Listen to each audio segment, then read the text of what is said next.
He's like, this is the best. I'm sure he's gonna love this little trip.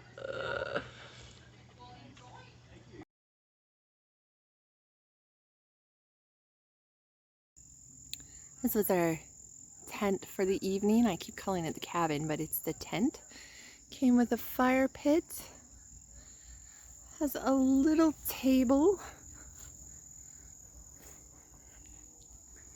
And this tent happens to be pet friendly, so we brought our little friends along. Well, hello, my friends. Okay, so the chair is much nicer. We just put a cover on it because this fluff gets fur everywhere, so we didn't want him to get fur all over the furniture.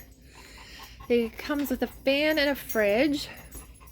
There's a place here where you can set all your stuff, and even though we're only camping a day, I come with a lot of stuff. I don't quite have this camping light thing down. So there is also a king-size bed in here.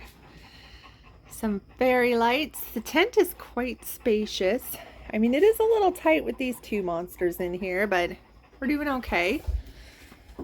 So there's also a bathroom back here. So there's a flush toilet here, sink with running water here, and even cooler, there is an outdoor shower. Okay, so for dinner tonight we are having a charcuterie board. We just got some cheese, crackers, and veggies and pickles, and then a bit of hummus, and of course some beer. We ordered a flight of beer at the pet-friendly outdoor bar. There was also a treetop adventure with zip lining, an observatory, lots of hiking and mountain biking trails.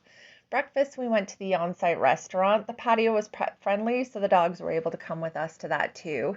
We made mimosas later that morning and went on a hiking trail. Then we enjoyed the outdoor shower. I didn't notice, but the shower had a gap in it, and the puppy did, so we escaped and went zooming around the tent a couple times. Overall, I would say it was a really cool place to check out, lots to do, and I'll post a link for you guys if you want to check it out for yourselves.